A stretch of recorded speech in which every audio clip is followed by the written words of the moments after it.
টানা ৪১ দিন একটি আমল করতে পারলে আপনার দোয়া 100% কবুল হবে। এটা আমি নিজে পরীক্ষিত, আমি নিজে করে এটার ফল পেয়েছি। আমি যাদেরকে আমলটা করতে বলেছি তারাও ফল পেয়েছে। আপনি যদি আমলটা করতে পারেন ইনশাআল্লাহ তাআলা আপনার দোয়া 100% কবুল হবেই হবে। আমাদের মধ্যে অনেকেই আছেন, অনেক দোয়া করেন, আল্লাহ তাআলার কাছে অনেক কিছু চান, অনেক দোয়া করেন, বাট দোয়া করা কবুল হয় না। দোয়া করে বাট কোনো কবুল হয় না। কেননা দোয়ার যে একটা সিস্টেম রয়েছে, একটা পদ্ধতি রয়েছে, এটা আমাদের জানা নাই, এটা আমরা জানি না, এই জন্য আমাদের দোয়াগুলো কবুল হয় না।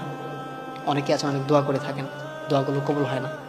তার কারণ হচ্ছে আমরা দোয়ার সিস্টেম জানি না, দোয়ার পদ্ধতি আমরা জানি না।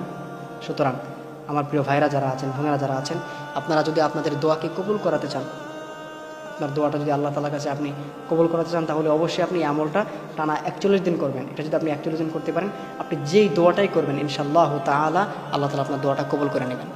সেই আমলটা আপনারা কীভাবে করবেন? আমলটা আপনাকে এশারের নামাজের পরে করতে হবে। টানা ৪১ দিন করতে হবে এশারের নামাজের পরে। এশার যে ফরজ নামাজটা আছে, এশার নামাজগুলো আপনি শেষ করে এরপর আপনি প্রথমে এই দুরূদটা ১০০ বার পাঠ করবেন। এশার নামাজ শেষ করার পরে সব কিছু ওকে হওয়ার পরে এই দুরূদটা হাতে গুনে গুনে ১০০ বার পাঠ করবেন। সেই দুরূদটা হচ্ছে আল্লাহুম্মা সাল্লি আলা সাইয়্যিদিনা মুহাম্মদ, আল্লাহুম্মা সাল্লি আলা সাইয়্যিদিনা মুহাম্মদ, আল্লাহুম্মা সাল্লি আলা সাইয়্যিদিনা মুহাম্মদ। এই দুরূদটা হাতে গুনে গুনে ১০০ বার বলবেন। ১০০ বার পড়া হয়ে গেলে এরপর আপনি এই দোয়াটা ৪৯৯ বার বলবেন। সেই দোয়াটা হচ্ছে লা হাওলা ওয়ালা কুওয়াতা ইল্লা বিল্লাহ, লা হাওলা ওয়ালা কুওয়াতা ইল্লা বিল্লাহ। আপনি এই দোয়াটা ৪৯৯ বার বলবেন। প্রথমে ১০০ বার এই দুরূদটা আল্লাহুম্মা সাল্লি আলা সাইয়্যিদিনা মুহাম্মদ, এটা ১০০ বার। এরপর ৪৯৯ বার হচ্ছে লা হাওলা ওয়ালা কুওয়াতা ইল্লা বিল্লাহ, এটা পাঠ করে এরপর আপনি লাস্টে পাঠ করবেন হচ্ছে লা হাওলা ওয়ালা কুওয়াতা ইল্লা বিল্লাহিল আলিয়্যিল আযীম। এটা একদম লাস্টে একবার পাঠ করবেন। এরকম করে এটা পাঠ করে এরপর আপনি আল্লাহ তাআলার কাছে দোয়া করবেন ইনশাআল্লাহ তাআলা আল্লাহ তাআলা আপনার দোয়া 100% কবুল করে নেবেন।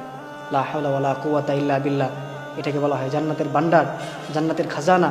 আপনি যদি এটা পরে দোয়া করতে পারেন আপনার দোয়া আল্লাহ তাআলা কবুল করবেন। এজন্য আমরা অবশ্যই যাদের দোয়াগুলো কবুল হচ্ছে না, আমরা এই সিস্টেমে, এই নিয়মে আমরা প্রত্যেক দিন এশার নামাজের পরে টানা ৪১ দিন এই আমলটা আমরা এই সেম সিস্টেমে করবো। এটা যদি আমরা করতে পারি ইনশাআল্লাহ তাআলা আল্লাহ তাআলা আমাদের দোয়াগুলো কবুল করে নেবেন। আল্লাহ তাআলা আমাদের সকলকে এই আমলটা বোঝাশোনা করার তৌফিক দান করুন। আমিন।